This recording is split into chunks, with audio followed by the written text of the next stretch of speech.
Hi, welcome to 4 Minutes of Film with me, Rhianna. 3 films to review this week: Jersey Boys, 3 Days to Kill, and The Fault in Our Stars, which stars Ansel Elgort as the lead actor. We've got an interview with him later. Let's start with 3 Days to Kill. Kevin Costner is a hitman for the CIA who learns that he's only got 3 months left to live, so he decides to spend that time with his estranged teenage daughter in Paris.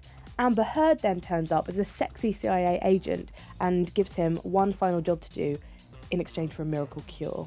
This is him in action.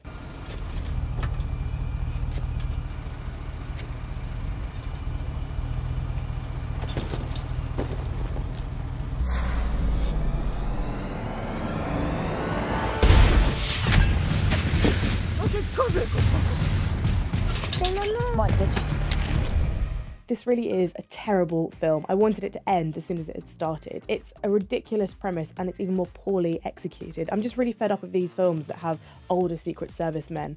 Red 2, Taken 2. I just think for a film that's supposed to be an action thriller, there was barely any action and 0 thrill. So 1 star for 3 Days to Kill. Next up, it's Jersey Boys.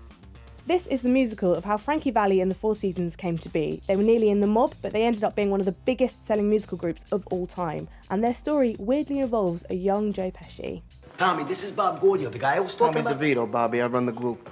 You're out kind of late, huh? Well, I was just telling about how you guys, you were looking All for... right, Joey. Don't get overexcited, huh? Yeah, sorry. It's Nick Mancy, Frankie Valli. Bob, what is it? Gaudio, hi. Where you from? Bergenfield. Somebody said you right? Well, I told you. Short shorts, number 2 with a bullet. Sorry. Shut up, Joey. Thank God it's not the kind of Les Mis kind of musical where every single sentence is sung, but if you think that Frankie Valli already sounds like a trodden-on chipmunk, this isn't going to change your mind. The same guy who played him in the Broadway show is back to play him in the film, and that just means that everything is so overacted you feel like you're watching the theatre instead of going to the cinema. That's just really irritating when everything is so exaggerated. The Italian-American accents, the gestures, the misogyny as well. So 2 stars for Jersey Boys. I think you're better off going to the theatre to see this. And finally, it's The Fault in Our Stars. This is adapted from the fantastic John Green novel, which you will have definitely heard people talking about if you haven't read it yourself. And it's about Hazel, who's got terminal cancer, goes to these cancer support groups and bumps into Gus, also a cancer survivor, who immediately and completely falls in love with her and persuades her to do the same. What's your name? Hazel. And what's your full name? Hazel Grace Lancaster. Why are you looking at me like that? Because you're beautiful. Oh my God. Let's go watch a movie. What? Huh?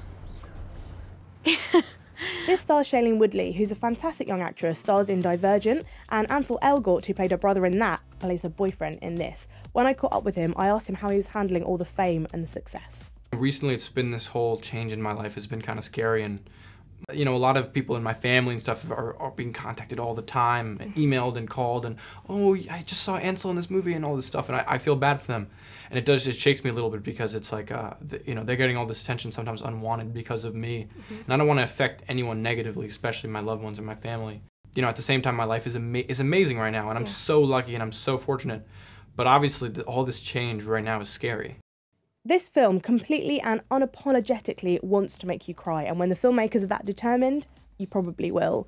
There are some really beautiful, moving moments about teenagers struggling with being a teenager and also with terminal cancer. There are some bits that are going to make you cringe, like when they snog in Anne Frank's house, a little bit painful, but ultimately you are just going to have these unrealistic expectations of love, and that sort of escapism is what movies are all about. So 5 stars for The Fault in Our Stars. I just thought it was fantastic. Go and see that.